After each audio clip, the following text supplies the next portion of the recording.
Good evening. Thank y'all for coming out tonight. If you look very closely, you will see that I'm not our illustrious mayor, but I'm standing here in her stead. My name is Lyle Nelson, Mayor Pro Tem, and I'm just going to kick this off. Thank y'all so much for contributing to this process. It's extraordinarily important that we get optimal feedback because we are attempting to shape the future of our city for the next several decades. And so input is valuable, optimal input is invaluable. So I'm going to turn it over immediately to John and Jordan and let them take us through this process. Well, thank you. You'll also notice I'm not Matthew Lewis. My name is John Foreman. I'm also with Simple City, as is Jordan Feldman. And feel free, you guys can have a seat if you guys don't want to stand the whole time. We're going to be walking you through some information that we've been working on for the last couple months, and we're trying to turn this information into knowledge and making these connections, having these bits of facts and useful data become things that informs us and can carry us forward with this code. So just to help me understand who's been to what, has anybody not been to one of these presentations before? Okay, so we've got a couple of folks that, so you guys who've been through it, it's some of the same information, but in a little bit different format, and I'm not Matt, so you'll hear my spin on it versus Matt. So sorry for the little bit of repetition, but it is important to start at the beginning, which for Bastrop was 200 years ago. How the city was laid out then and built then was typical to how cities have been built for hundreds of years in many places. When the founders of the city laid it out, I'm sure they imagined in the future this pattern would continue. They laid out a grid of streets, basically squares, 330 by 330 foot squares. And then over time, as new people came, they added buildings one by one, incrementally along these streets. When they reached the end of the block, they made a new street, and the pattern continued. And this is a traditional pattern of development that you see in a lot of different communities across the world. And it's timeless, and it continues to work. And you look at downtown now, we're still here 200 years later in this environment that these people created, and it's still functioning. And again, that's a timeless environment. Now, just because they're blocks and they're squares doesn't mean that they're all uniform and everything's perfectly symmetrical. What you see here is the pattern of lots within the blocks. And so you notice this is where we are now, the greater part of downtown on Main and Chestnut.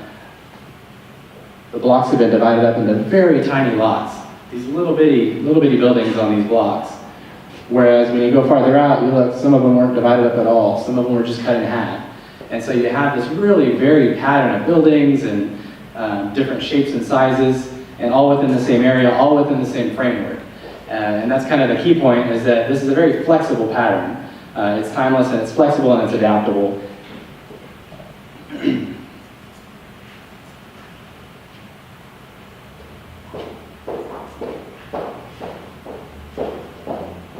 And this is what it looks like on the ground. It takes a lot of different forms. It could be a house that somebody maybe used to live in that's turned into a business.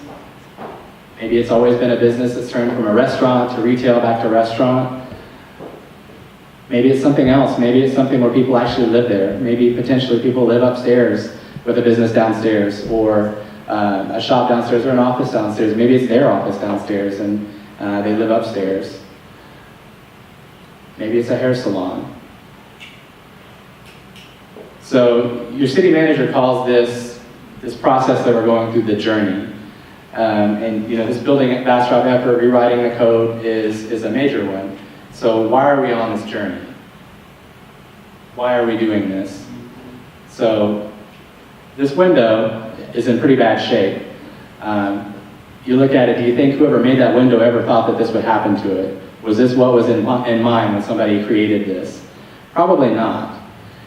This is an example of worst case scenario. This is about the worst thing that could happen to this window except for being taken out and thrown away and forgotten.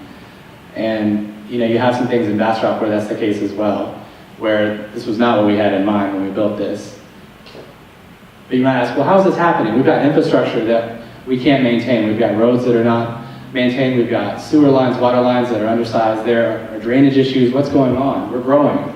This is not a shrinking community. This isn't Detroit. We're in a growing metropolitan region. How is this happening? And the reason is the pattern of growth, the type of growth that's happened in Bastrop. Like in many places, when it's new, it works. When it gets older, it's not fiscally sustainable. And what that means is over time, it doesn't pay for itself, much less anything else within the community. Beyond that, the type and style of development you're getting isn't consistent with what you say you want. You know, you've got a comprehensive plan that's been adopted that talks a lot about housing variety, that talks a lot about being able to walk to places, that talks a lot about having a different price points of housing. And what's being built is none of those things really. You've got neighborhoods where you're not able to walk that are a monoculture, basically all the same type of house at all the same price point. And so, yes, there is development, but ultimately it's a long-term liability on the city because of the infrastructure, and it's not meeting the character and intent of your comprehensive plan. So it's really failing in all ways. And that's the reasoning behind this Building Bastrop effort, is not only all these things, but also new development, as you all know, increases cover over the ground that rainfall used to soak into and increases flooding. So over time, it's a liability to the city, it's not improving the character of the city, and it's also worsening the natural disasters that happen in this area. So the city said, pause, wait. We're going to take a look at our drainage regulations, and also while we're doing that, we're also going to look at all our zoning codes. And now's the time to fix it.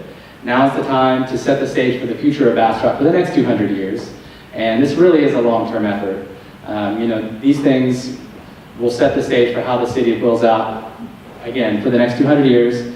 And it's really critical to identify the most important things. And we'll talk a little bit about different development regulations and what can be regulated and can't. But I want everybody to keep in mind that we're talking very big picture, very long term. And we're trying to identify the priorities.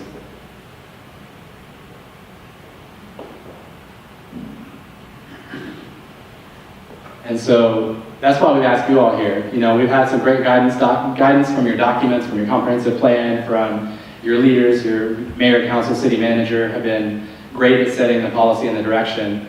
But they all also say, you know, the public and the community needs to tell us some of these things, needs to set direction on certain things too. And so 2 weeks ago we started with this, we called it the design rodeo, where we talk kind of big picture, long-term, not specific to code, but just how do we want, what's important, what are our priorities for the city? Over these 2 days, today and tomorrow, we'll be discussing, okay, well, we think we understand what those things are. How are we going to code those things in? How can we ensure that the built environment that's created can establish those for us now, but really more for our kids and for our grandkids as they're able to live in a community that meets the intent of what we've set out to do. And so where we are in the process with this code update, we've done a lot of work. We've looked at the character of the downtown area, because one of the guiding principles of this whole process is the character of the new development should be in the character of Bastrop. And what's the character of Bastrop? Well, it's all around us here. It's the streets, the buildings, and everything around us. So we took an in-depth look of how this is laid out, how this functions. How can you actually walk down the street here and feel comfortable where you can't in the new developments? So that was one of the first efforts. We also took a very detailed look at the city's codes to find out what in there is not working, and compared that to the DNA, and we found that in areas outside of downtown, you can't build anything like this. There are specific code requirements that make it impossible to do the type of development that is characteristic of Bastrop, which is a problem, and it's fiscally not sustainable either. 2 weeks ago, as I said, we worked on the design rodeo, and now we're at the code rodeo. This is the end of this part of the process, but it's not the end of the process. Now comes the time where we're going to work through some of these big decision points and actually work to develop the next version of the land development code and the zoning ordinance. And so we're going to look to you all to give us some input on that. This is a map of Bastrop, and what you can see is the city limits is where the zoning will be effective. So when we're talking about a zoning ordinance, it only regulates within the city limits. The ETJ is your extraterritorial jurisdiction, And it's a much, much larger area.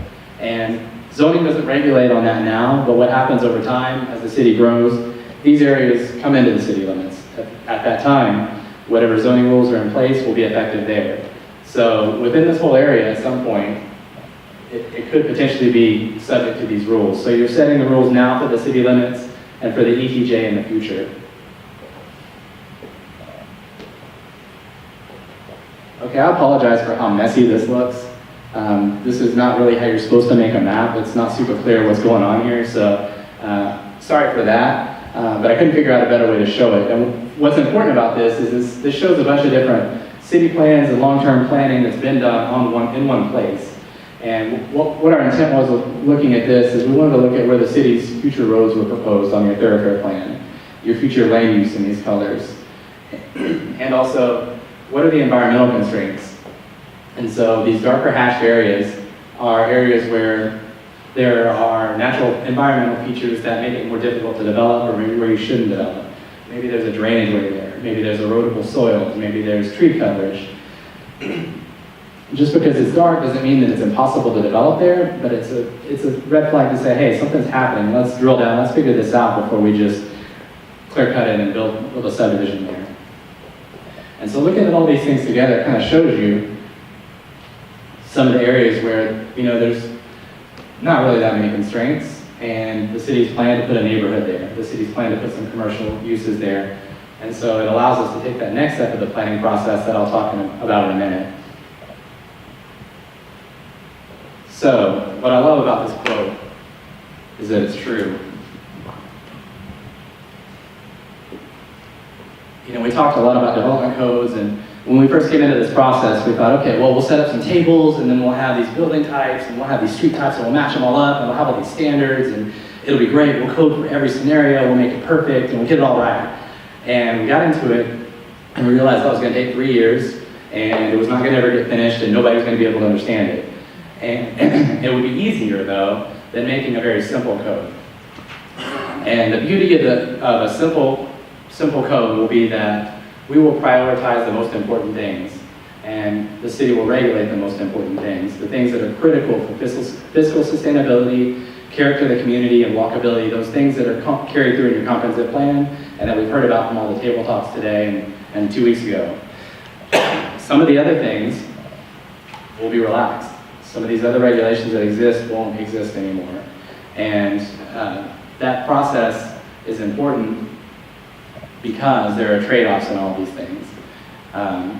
Keeping it simple allows for flexibility, but it also creates a predictable environment where you know right where the building is going to be, right where the parking is going to be, all these things are laid out, and you can see it.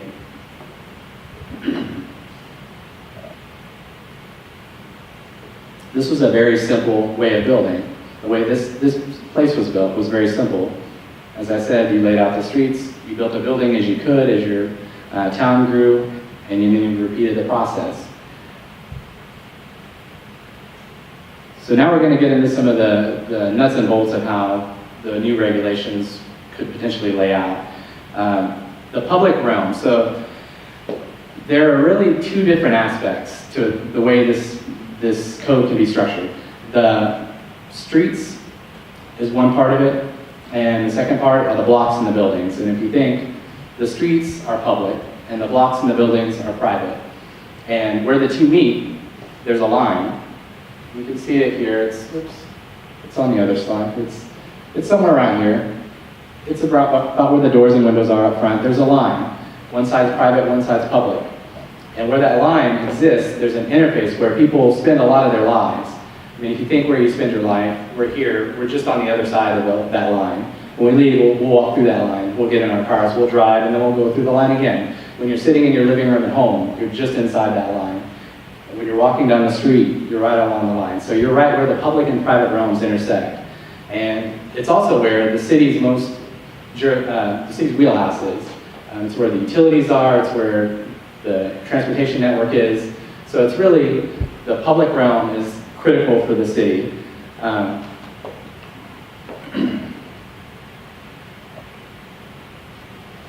So if you think about that, if we're thinking about the public realm, there are certain elements of it, right? You have the streets that move traffic, you have the sidewalks where people walk, you have trees that provide shade, street lights that provide light for safety, and then on the private side, in this example, it's right there. So here's the line that I talked about. It's right there here, public, private. Now, here's the same stuff, but just organized differently. And this is the kind of development we're getting here. The line is here somewhere. There's public, private, but where before you had a space for cars and an equal space for pedestrian, here it's much more for cars. Where you had signs before that fit in with the environment, here they dominate the environment. Before where you had maybe slow-moving traffic, here you have much faster-moving traffic. Where you had shade from street trees before, you don't now, and you're not sheltered. It's all the same things, just organized differently. And so that's part of this effort is, without changing the whole way a city's built, without introducing a whole bunch of new things, it's moving the pieces around and organizing it differently for a better outcome. So that's the public stuff. On the private side, this is your buildings and the things that happen in your buildings. Everything from your government to your schools to stores.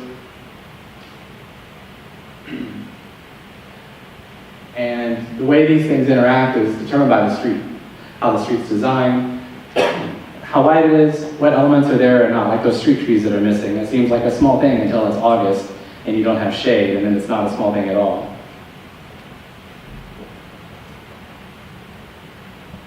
So, a little example about streets and how they shape our lives. This is just a really depressing headline. Students worried about walk.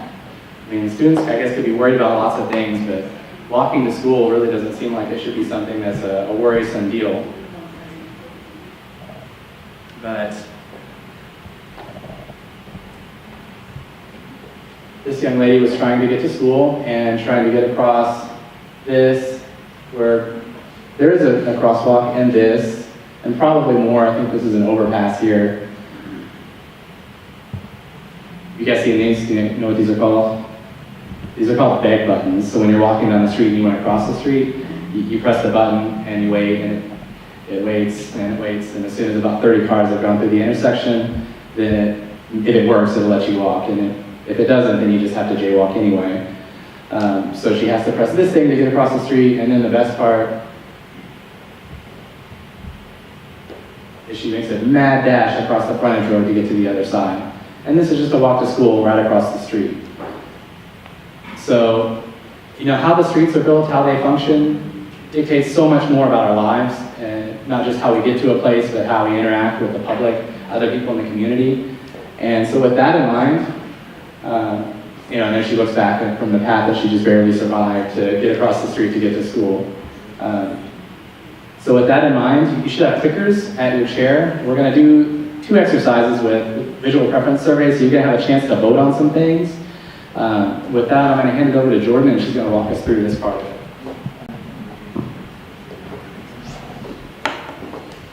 Hi, I'm Jordan, and I'm about to do a visual preference survey with you, and there are no wrong answers. This section of the survey is mostly going to be about your major thoroughfares, since we're talking about streets. So let's start. Okay, we're going to have a few questions about Highway 71. So do you like this along Highway 71? You have windmills. So please vote. So we're voting on the windmills? Yes. So I really like it, I kind of like it, neutral, I do not like it, or I hate it.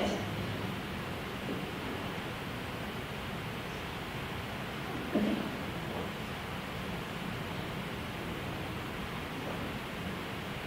And again. Uh-oh. Just a second.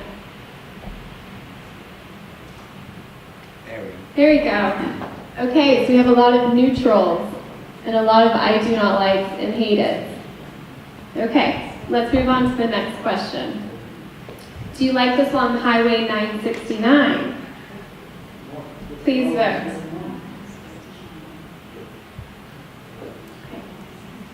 Are we supposed to get a different picture?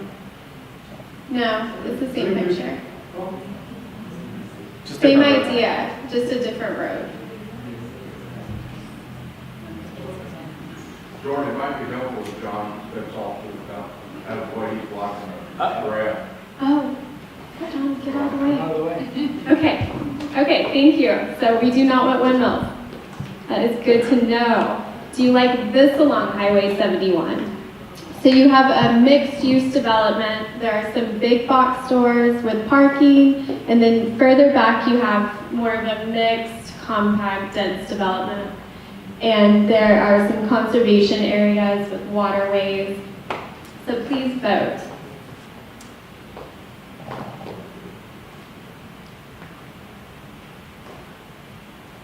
Okay, really like it and kind of like it neutral. What do you like about this project along Highway 71? Does anybody want to say? About traffic availability, getting out, in and out. Okay. We're gonna be a bedroom community for Austin another 10 or 15 years. So everything needs to be built to the west, or, so people living to the east don't have a problem getting out of 71. What do you think about that? Okay. What do I think about it? What do you think about all, most of the buildings gonna be the west side? Is that what we're looking at here? It could be anywhere along 71, but yes. No, I don't think so. It can't be the east side because there's a lot of stuff over there that doesn't go with something like that. Okay. It's all on the west side, as far as I know. Okay. That's my question. Continue, please. Yes. Is there a new grocery store in there?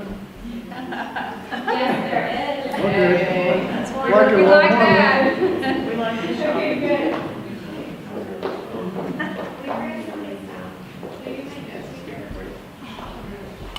Okay, we've got that on camera. Okay, how do you feel about this along Highway 71? So it's more dense urban environment, mixed use, and then it kind of trails into the neighboring neighborhoods.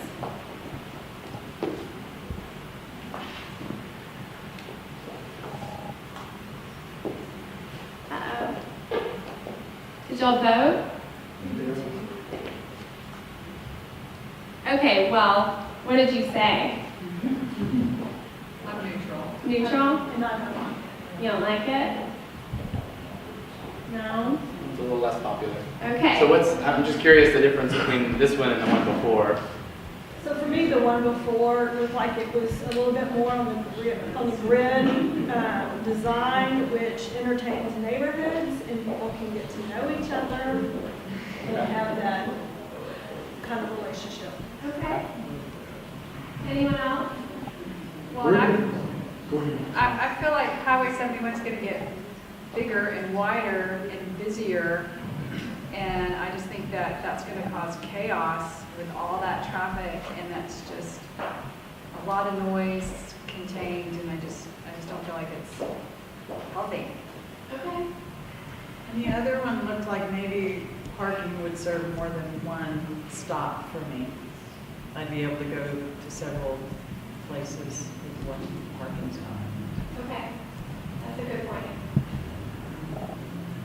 I grew up in Houston, and this kind of development, it's what I left behind me. And you will not keep Bastrop essentially like it is with this kind of development. And I like it. I like Bastrop the way it is. That's why I moved out of Houston. And this might be 20, 30 years in the future. Hopefully I won't be here, but go for it. Did you want to say something? Yeah, I think that we need to look at the issues that Austin is having right now. I lived in Austin for a long time before we moved out here. And I-35 was initially like 71. It was 2 lanes through town. Then they moved it a little bit wider, and they didn't allot enough space on the sides when it was built to keep expanding it wider. So now they have no place to to handle the traffic flow north to south in Austin. And they also have never accommodated east-west traffic flow there. So when Bastrop plans to do growth, shall we say, we need to plan in east to west traffic flow off of the main 71 and also restrict the building and allotments on the sides of 71 to allow it to expand in the future. Because he's exactly right. Eventually, we're going to be a bedroom community to Austin. Hopefully, not any time in my lifetime. Agree. But that will eventually happen, and you don't want to not be able to handle the traffic through here like they do in Austin now. Okay, thank you. Does anyone else want to comment? Yeah, I would agree. We want to be able to get into our town and through our town without having to get on the highway every time. Okay. Good. Okay.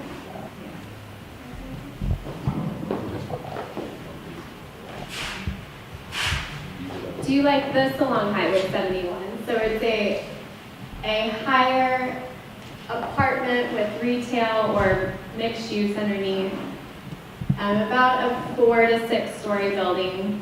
How would you feel about something like this along the highway? So it's more of a standalone building.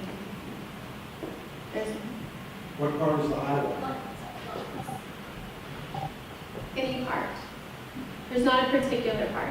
Or does the highway go up to 6 feet from the front of that building? Or 12, or whatever that is? Or is the highway? So I guess what you're saying is maybe if it were farther back from the highway, maybe okay, but as long as there's room. Right, that's what I'm saying, is you just, the problem is when you build it right up to the highway, you got no place to do anything. Okay. Jeff's got something. Question, Yes. Yes. are we talking about hypothetical situations or are we talking about proposals that are already, No, these are hypothetical In existence. situations. because I know that usually when development comes along, people are talking 10, 15, 20 years ahead of time. And it's hard for me to believe that all of a sudden what appears to be hypothetical situations are going to come about and these little beeper things taking advantage of a vote. I have a sneaky suspicion people already have plans underway. No. No. These are hypothetical situations. We are creating the zoning code right now, and we are trying to figure out what would be a best use along Highway 71. So it's just getting a feel of the population and what you would like to see. Yes. There's many places in Texas and other places that have a feeder road. And stuff like this is back off another road off the feeder. And that's what Bastrop needs to keep its proper perspective, I think. Your input, you're trying to get, let me ask a question first though. ETJs, they're, what's that stand for? And that's what you're talking about now, is within the city limits and ETJs, right? So we're in the city limits right now. We're talking about zoning within the city limits right now. The extraterritorial jurisdiction, the ETJ, is the area that's outside of the city limits where there is no zoning. So by state law, you're not allowed to have land use authority or zoning or anything in the ETJ. What the ETJ is the state recognizes that over time, cities are going to grow. And these are the areas that are designated to be within the city limits at some point in the future. So this won't apply in the city limit or in the ETJ now, but it could at some point when it comes into the city limits. So the whole big gray area, this is not for that whole area. This is for the city limits now. Does that make sense? Yes. Okay. Mr. Carver, you used the term 200 years. Looking in the future. Yes, sir. I don't think anybody here will be here that long. So I think you need to tone that down like 25 maybe. On your Well, next so- presentation. Mm-hmm. And you know, that's true. We're not going to be here, but our children and their children, I mean, this is our gift to the future generations. And I think it's important. And I agree with you, we're not going to be here, but it matters. I mean, the people who built this town, we're here right now because of the work and the work that they put in here. So I hear what you're saying, and I think you make a good point. But yes, it's important now. These are critical issues now. We don't want to lose sight of the now. But it also is important to realize the difference for a Let long me ask time. you this, what are your credentials to project so far in the future like you do? I'm not projecting anything. Well, what are your credentials to say what you're saying? So, I mean, Are you got a degree in planning or what? I do. We all have different degrees. I have minor in geography. I have a master's in geography and AICP, American Institute of Certified Planners. But what's more important than the letters behind our names or anything is what our intentions are and what our experiences are. And I have experience of seeing for 15 years these rules and how they impact us now. And like you just said, it is important for 25 years. And it's important for 200 years. I won't see that, you won't see that. But I don't want to lose sight of that. And I'm sorry to be so stubborn on that, but I think that is important to keep in mind the long-term impacts that these things have. And again, I do have experience seeing this. I've seen communities make the wrong choices. I've seen, like some of you mentioned some of them, you moved away from them. I've worked in them, I've seen them. And I want to bring that experience, and Matt and Jordan and I have all had those different experiences with those different cities, bring those here and really help it not happen here like it's happened in other places. Let me ask a couple other, one more question, more or less. You use the word sustainable, you use the word DNA. DNA doesn't have anything to do with what we're doing. Sustainable is a buzzword for a lot of stuff going on in this world. So how does that work? I'm Mayor Pro Tem, and the council had decided at some point in time that we needed to manage the growth that made Bastrop as successful as it's been, to retain that identity that we have here so that we're not overrun by Ulster or any other community, and we still are able to maintain the historic perspective that is Bastrop and still manage that growth that's going to come. If we did not seek to find ways to manage that growth, the growth is going to overtake us, and it's not going to be the community that we want, it's going to be the community that somebody else wants. And we want to establish this community as something that our kids and our grandkids are going to want to stay here and make it successful. If they don't, they can go somewhere else. But the people that come here want to see Bastrop be Bastrop. So this exercise and the reason the Simple City is here is they're facilitating this process so that we can get optimal input from the citizens who make up Bastrop. Does that kind of help out? Yes, sir, it does. When is this final report going to come out? Well, we're in the process of rewriting all of our codes to bring them up to date. Some of them have been updated in almost 30 years. To bring them up to date, make sure they're compliant with state and federal regulations, make sure they're consistent with what the citizens want, and they also are not in conflict with each other. Several of our codes and regulations are in conflict with each other, and I'll give you an example. One of the issues that created this process was to ensure that we continue to not flood our neighbors. And so some of our developments were able to submit a floodplain plan that only accounted for a small portion of their development. Then they push the water on down to the next portion of their development. Then they push the water down to the neighbors. We don't want that anymore. So we're going to update our codes to ensure that we don't flood anybody else. The final project, May, is where we're looking for the final presentation. March. It started with the M, but it was close. But that's when we're trying to do it, and that's why we need this optimum input from our citizens to see what the citizens want, the entire community. There's 3 different sections of Bastrop, as you well know. We have our downtown. That's where our DNA is. I was going to get to that eventually. And the DNA is simply what has defined Bastrop since 1832, and it's been very successful. Downtown is what draws people to Bastrop. But we need to make sure that what is worked in downtown is going to work on the west side, and it's going to work on the east side. So that's where the DNA comes from. It's a catchword, sure, but it's going to identify what makes Bastrop Bastrop. I appreciate your definition of that. Sure.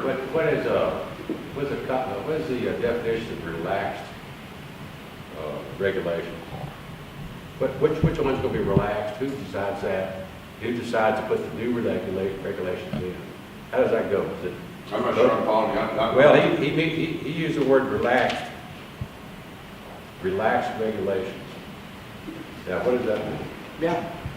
So, some of the things we've looked at is there's setbacks requirements. Here's an example. You can't build a house in some areas closer than 25 feet to the street. That's got to be basically unused space.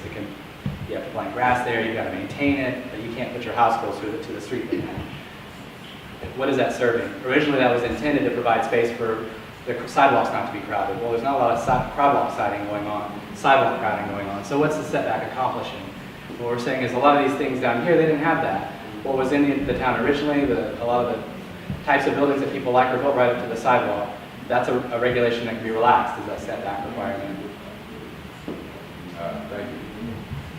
We don't want to be stuck on no. If somebody comes in with a viable project in our community, we don't want to be stuck on no. We're going to want to make it an automatic yes. We want to make sure it's consistent with what Bastrop is all about. And I'm glad you asked that question. I'm glad for the explanation because I surely didn't know what we're lacking at. We want to make the regulations and codes fit what the community wants. Well, can we simplify them a little bit? Is there any way to simplify them? I hope so. That's one of the things we want to do is make it simple for our citizens to be able to do what they need to do within the community and still not make it detrimental to their neighbors. I think it helps a lot of people to simplify the regulations. Oh, I agree. And I think also having layers of regulations that have no bearing on each other is something that we need to look at, and that's why we're bringing in the experts, because we don't have the answers to everything. So I hope I answered your question. I didn't mean to interrupt the You did, presentation. thank you. I'll let him go ahead. I answered all my questions. Outstanding, thank you. Thank you. Okay, are you ready for some more questions? Yes, we're ready. Okay. So we didn't mean to put you on the defensive about those pictures or anything. It was just Okay. crazy ideas on 71 that you may or may not like. So we just wanted to know. Okay. So, do you like this along Chestnut? You have buildings up to the street, the parking's in the rear. You have bike paths, pedestrian sidewalks, wider sidewalks. How do you feel about this kind of realm on Chestnut?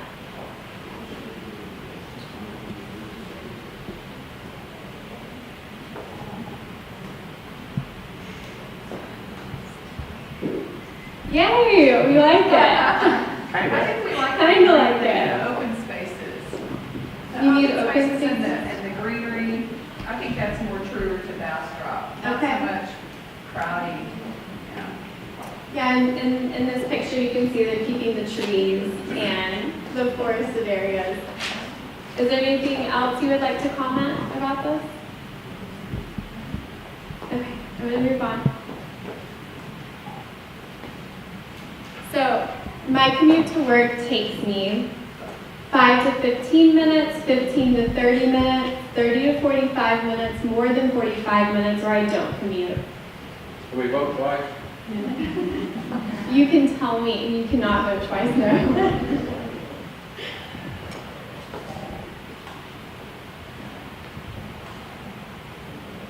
Okay, so we have a lot of 5 to 15 minutes, which is great, and then a few longer commutes. So the 5 to 15 minute, do you work in town? Okay. What was your second vote? Did you have a second vote? I do not believe. And then the 30 minutes and up, you're commuting out of town? Into town. You're commuting into town, okay.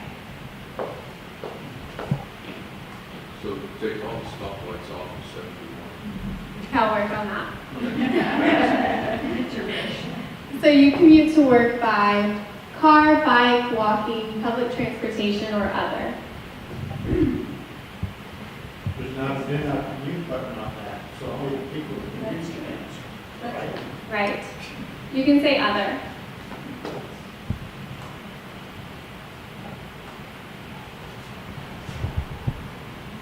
Oh. Okay, car. And then a little bit of public transportation.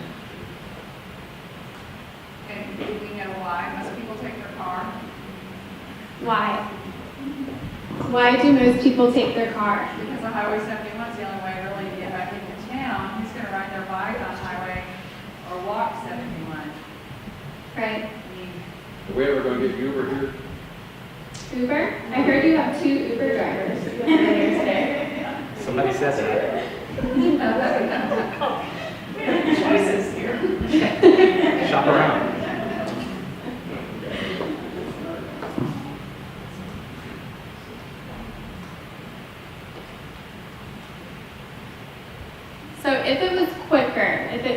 convenient and quicker, would you take public transportation to work?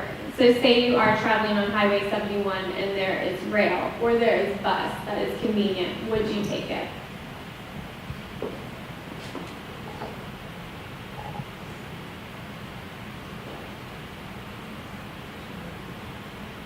All of the time, sometimes maybe, so we have a good spread.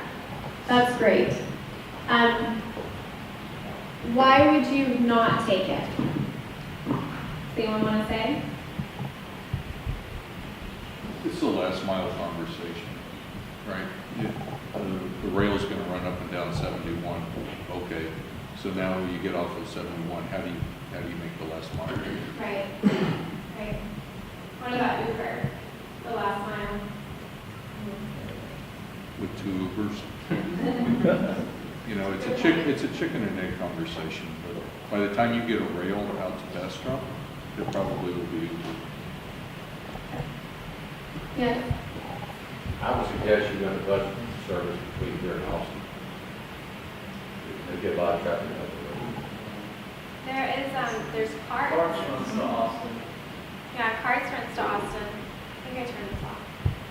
there. I think there's a local service that does that. It probably ought to be increased and promoted more. Okay. People that drive to Austin. Okay. I used to work in Austin, and I would love to be able to take cars, because I could have slept for that 30 minutes into town. But there was never a convenient way to, as you said, that last mile, or 2 miles, or 10 miles. There's just not a good option once you get to a terminal in Austin. And the timing, you either have to go 2 hours early or go to work late every day. Right. You know, because it's not frequent. And that's the big advantage of the rail type system. But it can be easily solved by running more frequent buses in. And then there's still the last mile There's problem. still the last mile So problem. frequency is in the last mile. They Okay. have those scooters. Yes, they do. They're very fast.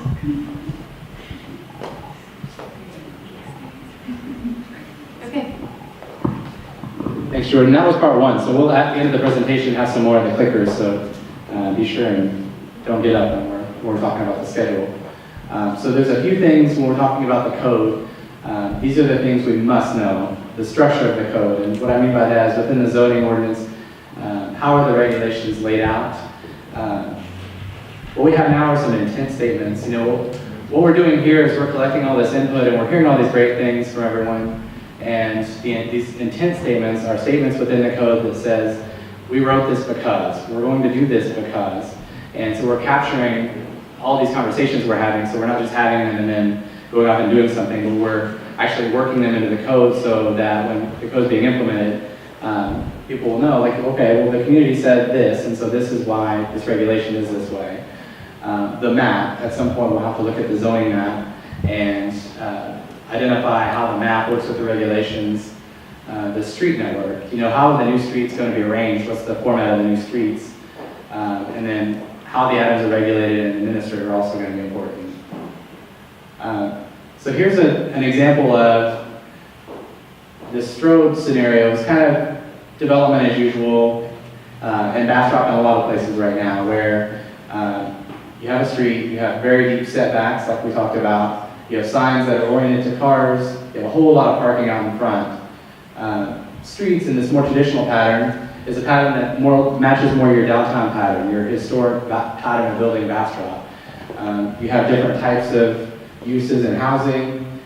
You have streets that have street trees you can walk on, and you have it all within a short, a small area.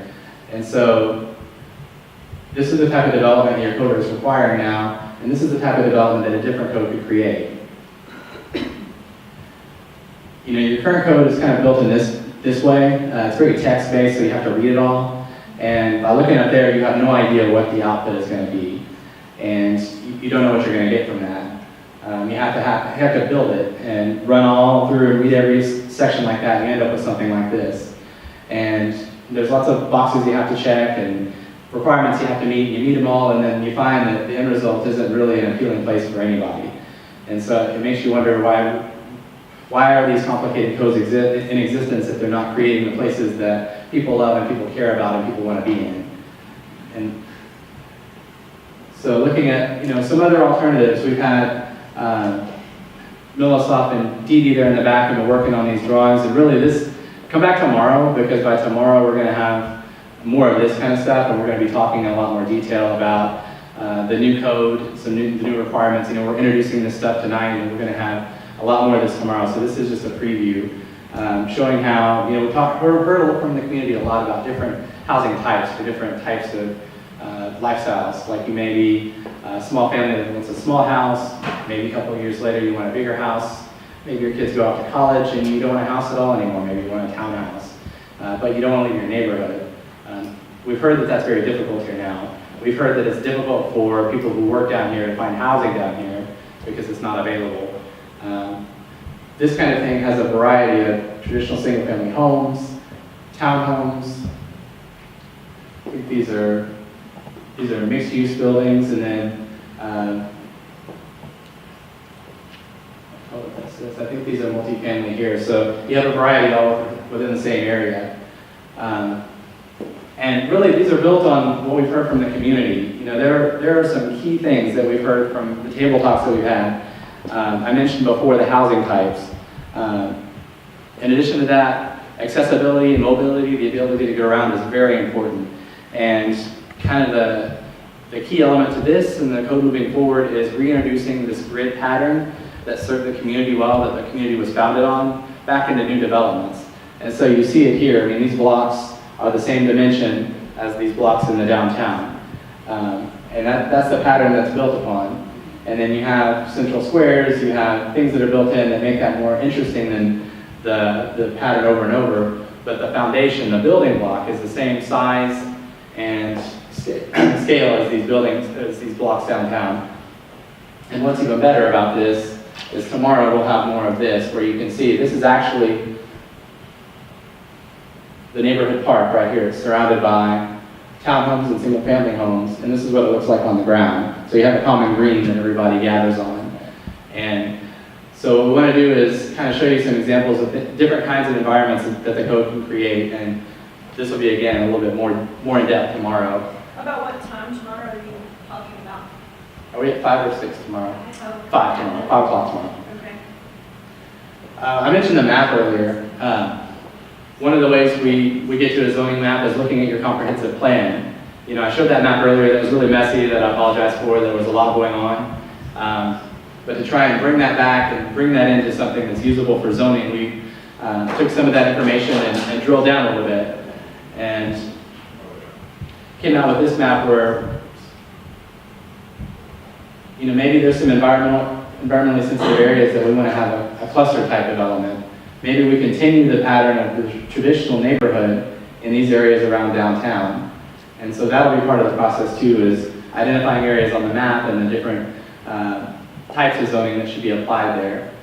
And I'll just introduce them a little bit. And there's these are actually back there if you guys want to take a look and read this after the presentation. I'm not going to read the slide.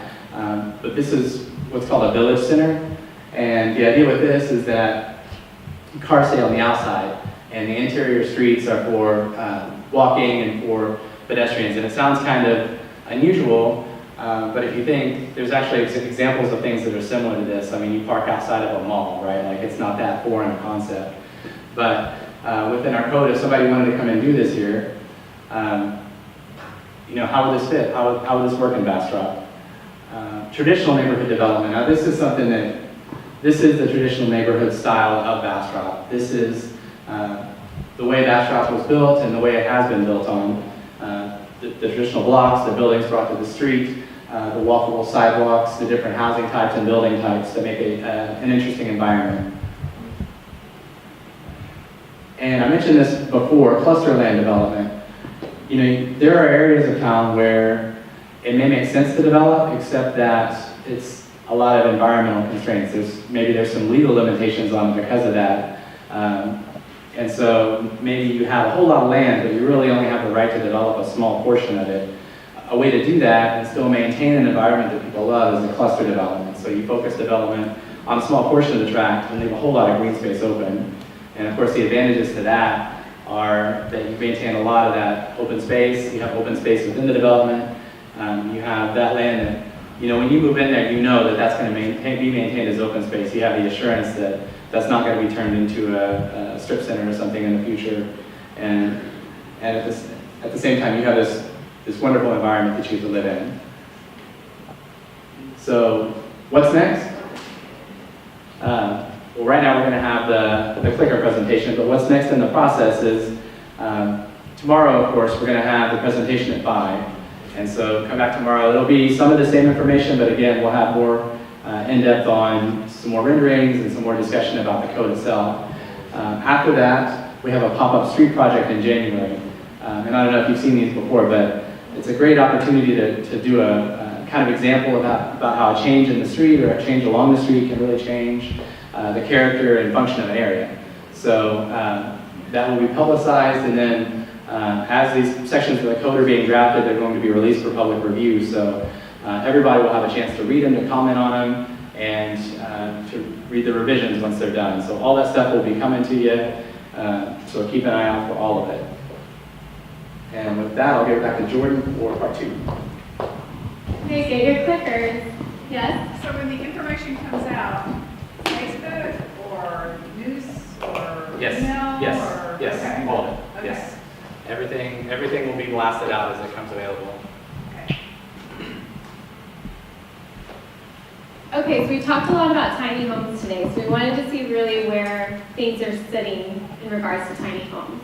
So do any of these fit in Bastrop? The first option are tiny homes on foundations, so they're not mobile.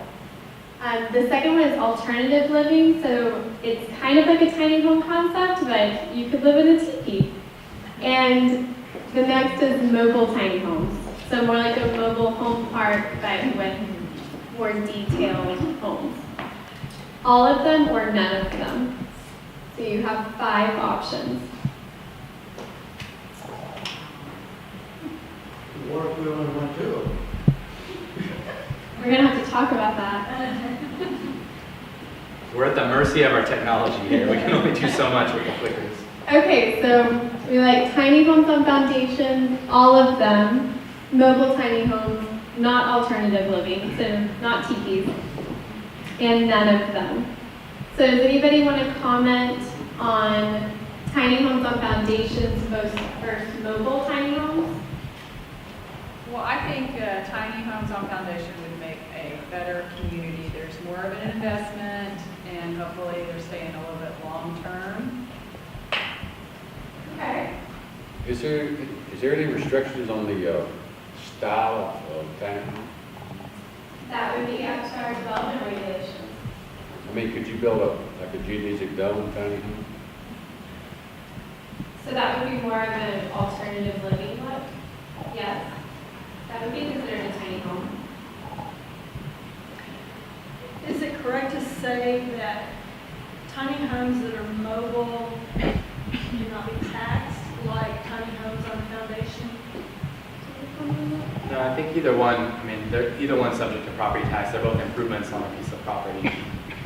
There's wheels on it. Oh, you said there's still wheels on there? Yeah, that's fine. Oh, okay.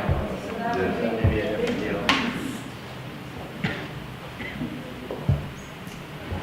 What about who voted for none of them? Why do we not want tiny homes in the community?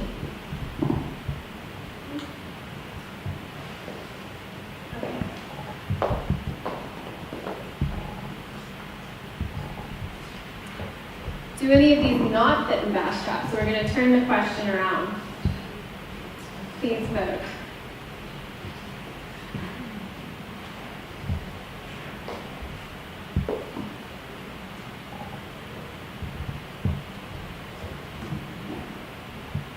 Alternative living, and all of them fit. Okay. Why do we not want the alternative living? Anyone? I think we want a more stable community. Okay. I think we have already alternative things going on. Okay, so stability. Could good point. Have you seen the community first community in Austin? Yes, that picture was actually from Community First. And which picture was that? The TV. The TV picture. It's when they finally decided to address the homeless situation. And the alternative homes provide a very legitimate alternative. Yes, and there's also a mixture. It's not just TPs. It's tiny homes and mobile homes all on the same site. Intense. Yes, Right. intense. But the point was to try to restore dignity of some of these people, right, besides some of the other issues. But, Right. you know, okay, you brought it up. This- No, thank you. Thank you. It's an affordable product for people. Row house living, do any of these fit in Bastrop? So you have a very colorful row of houses, detached, modern, all of them or none of them. Another name for row houses or townhomes. Where's the parking? What is it? Where's the parking?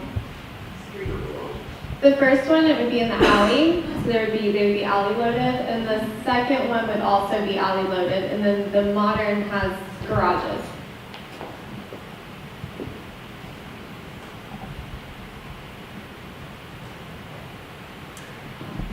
So we have detached, modern, all of them, none of them. Why do we not like the colorful? I Yes. think you need to change the term detached. Those are like zero lots. Yes. Detached means implies some kind of yard between the houses. Well, they do have side yards. Detached, what you were showing there was more like about 5 feet between houses. I think you need to change the photo if you're going But they're still attached, they're not Yeah, they're not, common wall. they don't share a wall. to. Well, that's true, but do you really want to live next to somebody Oh, I'm not 5 feet away? I'm not moving in. So I think the colorful are not our DNA. Right. I think it's adorable, but it's not Bastrop. Okay. So Bastrop, you're saying that our zoning regulations should tell a developer what color he can paint? Okay, that's a good question. I was gonna ask this. Is it because it's colorful or is it because something else of the design of the buildings? Because, you know, if you're gonna regulate what color you can paint your abode, then that's way into impeding on your personal freedoms. Yeah, and I don't think the intent was to highlight the color as the thing to be regulated so much as to identify which one it was. And that was why I wanted to understand from you guys if that was, were you thinking like the color was what you didn't like, or was it something about the architecture, the design, or something else? I don't think it's a. That's what your HOA does. Yeah. Regulate the color. I've never lived in an HOA. I wouldn't either. That's pretty good. Well, it just looks like they're parking on the street. It looks like the first thing you see is the fence. I mean, I know sure the design can change, but to me, it just looks, it's not peaceful. You know, it's trendy. The color and the style is trendy. And what I like about Bastrop is this street behind us. And if we want to take this feeling to other places in our town, it's going to be closer to you. But you're right, it's the architecture of me that I like.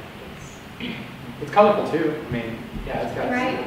some color to it. It does have It some does, but it's contrast, not a passive color. Yeah. but it's more of a timeless look, which is what we Yes. get on Main Street out here. Okay. I think the big issue though is any kind of project like that should provide adequate parking for the residential load. You know, because you put a row house in, you got on-street parking only, and you've got 4 people living in each one of those with a car, you've got a serious problem. That's a good comment, thank you.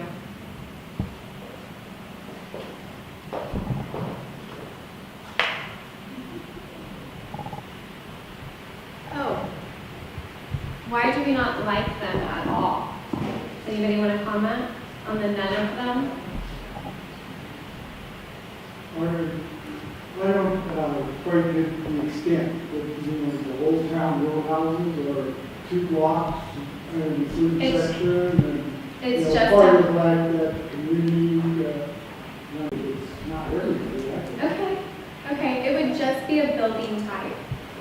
So it's just a housing product, one of many.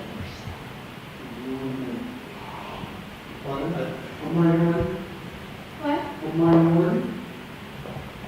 That would be up to the community, Well, the building. I think the main reason for zoning like this is to prevent somebody who's living on, say, a 1 acre lot with a nice house, 3,000 square foot house. And next to them, there is a 10 acre space, and all of a sudden, there's a bunch of row houses in there. And that's not what they signed up for when they have this 1 acre lot. So it needs to be fairly defined when a subdivision is permitted, where different types would be allowed, so that the purchaser, you know, before it's completed, knows what is gonna happen there. Some Does that make sense? predictability. Yes, makes sense.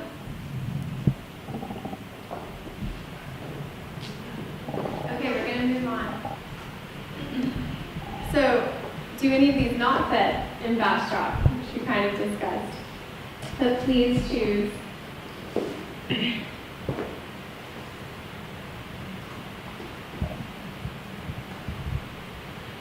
The colorful, thank you. And detached. Okay, perfect, thank you. So, we discussed height restrictions today, and there seemed to be a little bit of confusion about whether we should have them or not have them, so we just wanted to show a picture where it looks like there was probably not height restrictions. So how do you feel about this, or what do you think about this? Okay, what are we voting on? What do we think about what? That is an infill project, so it's coming into an existing neighborhood, and it is an apartment building with retail underneath. And it looks like single-family homes, at least to the right of it. I need to change my vote. I do too. Okay, so it could be freestanding, because it looks to me like the houses on both sides, so there's nothing compared to that. So we would just let that randomly be here or randomly be there. Okay. So is there anything designated? We can verbally vote. Okay, so we got a couple, I really like them, and neutral, and I do not like it, and I hate it. So the people that really like it, can you please speak out? Yes. Want to check the vote? Do we run it again? Do we know how to run it again? Yeah, it's kind of hard. Okay. It's weird technology, So you know. we could say that we like it, but not all by itself. Okay. If they would create a neighborhood that embraced that idea, then yeah. Then you would be But not just comfortable. random going down the street, oh, here's one. Yeah. Three Okay. houses later, there's one. What if it was half of that? What if instead of 6 stories, after the 3rd story, that was it? Even plotted on. It just depends.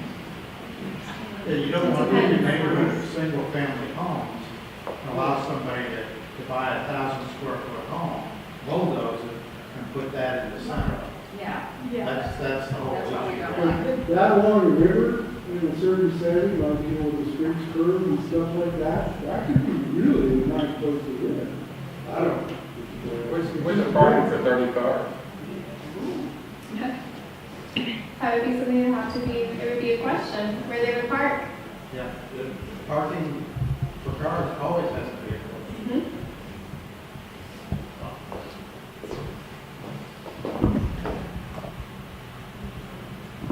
Okay, so we have a couple infill questions. So what do you think about this in Bastrop? So you're in more of a traditional area, but it is a newer home coming in for infill. And you're not voting on the snow. We don't get any control over the snow.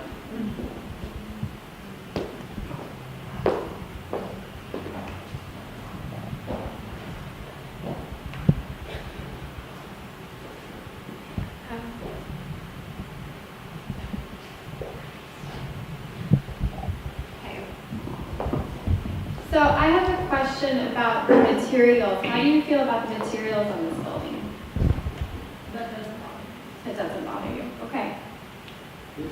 bothers me, it doesn't blend in with the neighbors. Well, and I would agree with that, but just materials by itself, that doesn't bother me. But it goes back to what we were just talking about. You don't plop that amongst the historical homes or your custom 3,000 square foot home. You just don't, If in you my wanna- opinion. If you want to see how awful this looks in person, Yeah. so Crestview and Brentwood neighborhoods in North Central Austin, they allowed this to happen, and they absolutely ruined the neighborhoods. Absolutely. It's called gentrification. What it's No, called. it's not No, gentrification. because you- It's replacement of what's old with what's something new. No, I disagree with that in some sense, because you can take what's old and modernize it and maintain the look and feel. I've done 3 houses like that, I don't care to do it again. A lot of people don't have that capability anymore. They don't know how to rehab a house that's 60 years old. Right, it's restoring and rehabbing, not replacing. Yeah, That's a replacement. Right. that's a tear down and a rebuild. That's called gentrification. So if I could, we're understanding what you're saying, the size and scale of these are not in character with the area, and that's why we hate it or we don't like it. Is that right? I just want to make sure we understand what. So if you had a whole neighborhood of houses like this, how would you feel? Well, that house built in a neighborhood with other homes that look like that? Yes. Yeah. Okay.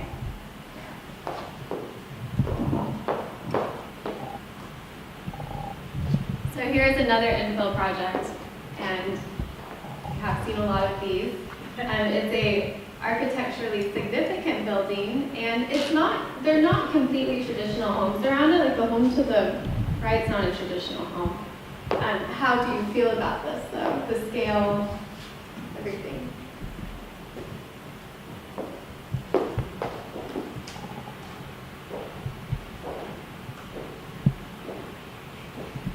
Okay.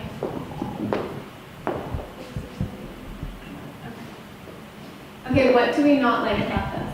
What you just said, it's the scale. Okay. It's just out of place.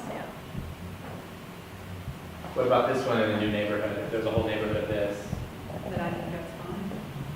So how do you feel about the materials? I think that's the way, yeah, I think that's a personal choice, and I think that's the way people should be allowed. If they want to build a house like that, they can build a house like that. Okay. Just not in the historical downtown, like, that's my point of view.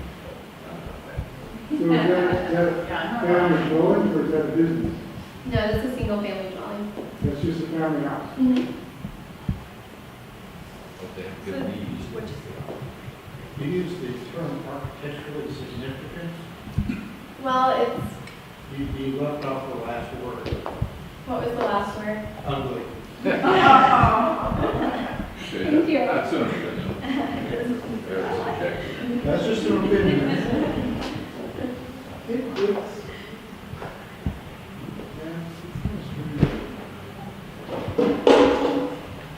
Okay, where do you think this kind of infill project fits? Main Street, new development, nowhere or anywhere? In Talking Bastrop. about the GNC store and the. Yes, and the white building, and then there's another more contemporary building. Okay, hold on, don't, let us think about this for a minute. Okay. No, see, we don't know, so we have to think about this for a minute. We really don't see enough of the size to know what is going in here. Is that a business amongst other businesses? Yes, it's a commercial strip. And it looks like you have apartments above the building to the right or left. Okay. Everyone ready? Still okay.